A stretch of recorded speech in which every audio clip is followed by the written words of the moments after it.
Au même moment au Niger, le ministre du Pétrole recevait une délégation d'experts algériens de la Société nationale pour la recherche, la production, le transport, la transformation et la commercialisation des hydrocarbures.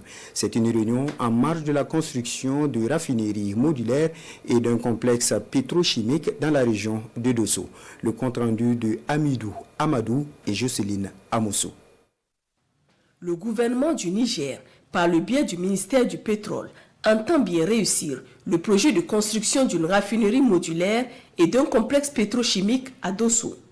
D'où cette rencontre entre le ministre du Pétrole et une délégation d'experts algériens de la Sonatrach, une entreprise pétrolière et gazière algérienne créée depuis 1963 qui gère actuellement 6 raffineries et 5 complexes pétrochimiques dans le monde. L'Algérie, et c'est un fait connu de tous, par son savoir-faire reconnu dans le domaine des hydrocarbures, constitue un modèle, un patin stratégique pour notre pays. Le projet de raffinerie à Dosso, associé à un complexe pétrochimique, est bien plus qu'une infrastructure industrielle. C'est une pierre angulaire, en tout cas qui transforme le Niger. L'essentiel que nous avancions de manière structurée et rigoureuse. La collaboration entre experts algériens et les équipes nigériennes constituera le socle de cette rigueur. Je tiens à rassurer nos partenaires algériens que les équipes nigériennes mobilisées pour ce projet sont motivées et déterminées à travailler main dans la main avec vous pour relever les défis qui nous attendent.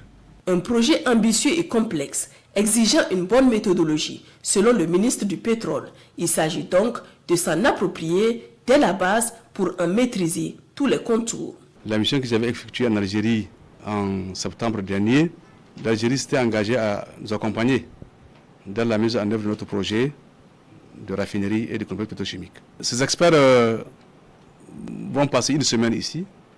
Nous avons arrêté le programme d'activité.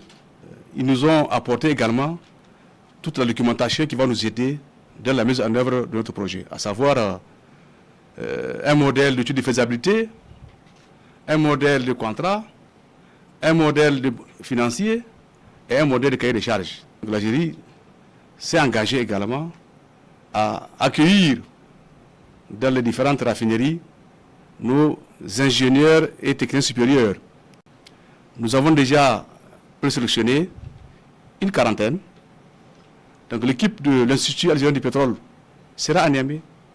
Elle va en tout cas interroger, auditionner, s'entretenir avec cette équipe-là. Ensuite, elle va élaborer un programme de formation suivi d'un stage en immersion dans les différentes raffineries.